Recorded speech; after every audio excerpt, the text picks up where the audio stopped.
So, I put out a video, pretty emotional video, I guess you could say, talking about tech grads and stuff like that, and how the right thing to do would be to help coach them up and get them along the way. There's not enough guys that do this kind of stuff because of a repertoire that's built up in certain areas. And a lot of guys popped up on the channel that have been in the field for a while and said, well, why don't you give us some leeway too? Talk about how we see things from our perspective. And that's what we're going to do right now. So what I mean by the other perspective is I can be as sympathetic as I want to new tech grads coming out of tech school, especially young guys. But the elephant in the room that nobody talks about is the fact that a lot of technicians are put through tech school or trade school because mommy or daddy has nothing else to do with them. They don't want them sitting at home not doing anything. They're hoping that these technicians, potential technicians, will go out here and actually learn something and make something of themselves. Well, a lot of these guys that I personally seen myself going through Universal Technical Institute of Glendale Heights, that has now moved to Lisle, Illinois, you have young kids that come in and they're only there because it's something to do. They're taking up these spots in these schools because it's literally something to do. Their parents are putting them in school in hopes that they'll actually try to obtain or grasp something that's in this program that they're going to use in their life, and a lot of them don't even use it. They come to the schools as a tool to hang out and screw around to appease their parents and stuff, while they're at home not wanting to pay rent and pay bills and stuff like that. The parents expect them to be doing something with their life, so what do their parents do? They go into even more debt and end up paying for these teenagers, young men, to go to trade school, to go to tech school, $30,000-$35,000, when they could have put them in a local community college and probably ended up with something further ahead with math and science and reading and everything else. The reason I went to a trade school instead of an actual college is because I didn't want all of the math and the reading and the science and all that other stuff. I wanted to go to trade school. A lot of that other shit never did anything for me in my life. Although I did go to one school that did have math and English and history and stuff as part of its curriculum. You had to go to the last hour to, you had to go to, like, today would be reading, tomorrow would be history, then it would be science, and they mixed it up throughout the time that I was there at the program. It was an incentive to make yourself better and move to the top of the class whenever I was in a body school, actually, and it was an Arkansas program. But I do see a lot of students that come out of tech school with that mentality.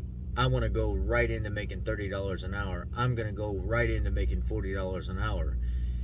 Some of it is instructors that, but minimal, that make them feel that they should be able to make that.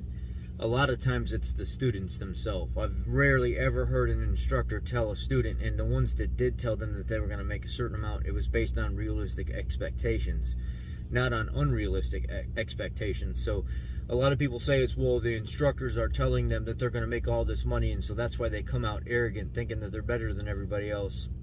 That's not true. I'm not saying no instructor has ever done that, but what I am saying is, based on personal experience in dealing with dozens and dozens of instructors, I've never heard an instructor go to a student and say, you're going to come right out of the field making $40 an hour. Never. I've heard instructors say, look, you're probably going to have to start out at the bottom. You might be an apprentice. Maybe you make a little bit more than a loop tech, but you're not going to make semi-skill pay, and you're going to make either loop tech or just a hair more because of all the certifications and the class time that the dealership doesn't have to pay for anymore, that you already have, that they're saving time on. So they may move you into an apprentice spot, but you're still not making no, $30 plus an hour. You're going to be making somewhere between like $15 and $20 an hour. That's where you start. I've never heard an instructor tell a student anything more than that. So a lot of this sound piece that I'm hearing coming from people in the field that say, well, it's because of the unrealistic expectations from the instructors.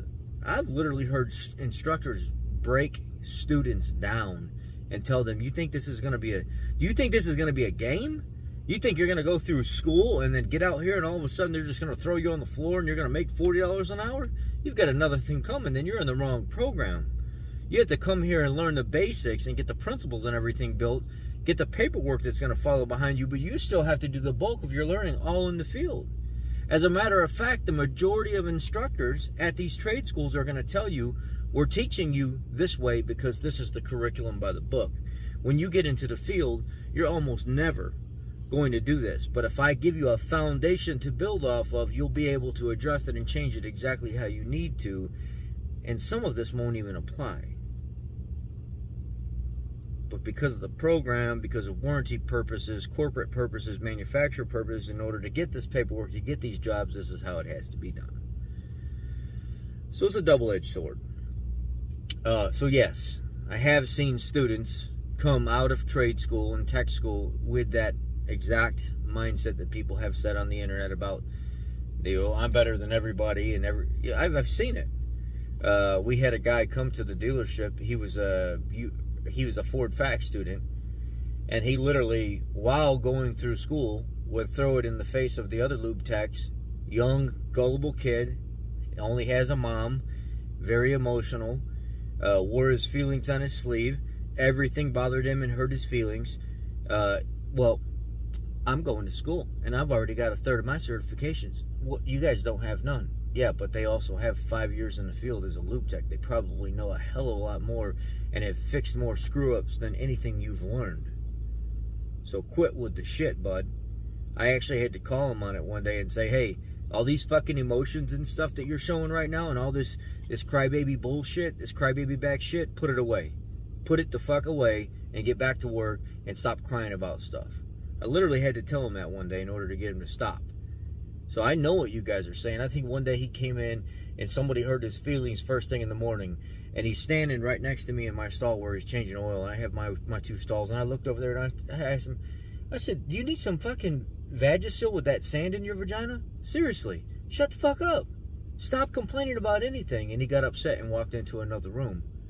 And when he walked into the other room, I went in there and I sat down with him and I said, look, man, I understand you're going through some stuff right now, and I understand your life situation may not be the same as everybody else, but you need a little dose of reality. The world doesn't stop and wait for you or your feelings.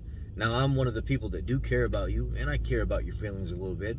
I don't want you to come to work upset. I don't want you to come to work hating this job.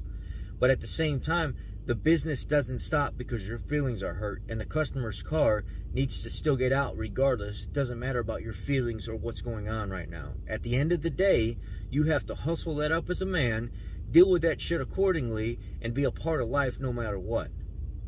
Now, there has to be some balance there. Yes, I agree. And it does suck sometimes. But you still got to get the job done. Now, let's get back out there. Let's get back on it. And he was fine after that. And rarely do I get into those situations, but every once in a while there is a young guy that needs a nice kick in the ass to tell him, hey, shut the fuck up. Shut up. You're complaining about stuff right now. Your job is to change oil. Change oil. I'll get you over here when I'm ready for you to get over here and your oil changes and everything else is freed up, and I'll get you on a big job working with me so you can learn something and you can get that time in. But in the meantime, show me that you're at least able to do the easy stuff without complaining. Fellas, I've been there. I've dealt with these young guys and stuff. I've seen the attitude. But I can't use that attitude that I've seen from some and apply it to all.